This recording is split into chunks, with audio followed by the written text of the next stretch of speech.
ចិត្តមិនរួចទេណាចោរណៃពេលឃើញអូនភ្លាមចិត្តចង់ធ្នមបីចង់សាសងសំដីតើស្រីគិតយ៉ាងណាបើព្រមស្នេហាបងប្រាប់ម៉ែឲ្យចូលស្ដីជីវ៉ាទុកចិត្តលើបងណាថាបងស្មោះតែថ្លៃជាតិនេះមិនអាចស្នេហ៍អ្នកផ្សេងក្រៅពីស្រី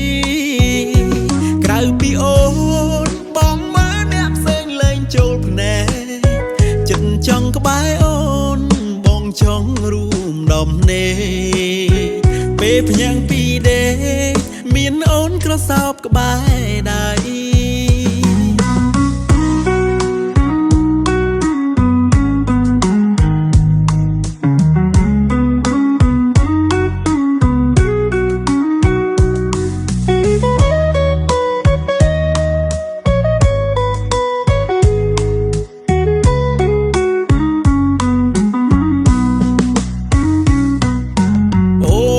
មានមុនអ្វីឲ្យបងលង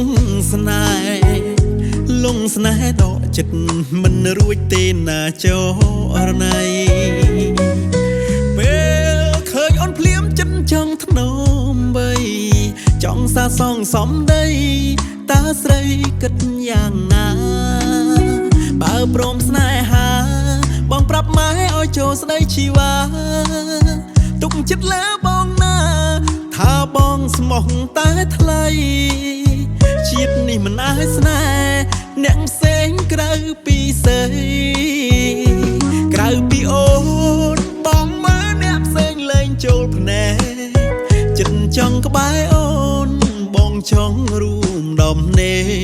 កពេលភ្ញាំងពីដេកមានអូនក្រសោបក្បែរដៃពេលដែលបងភ្ញាក់ពីដេកមានអូនក្រសោបក្បែរប្រាណ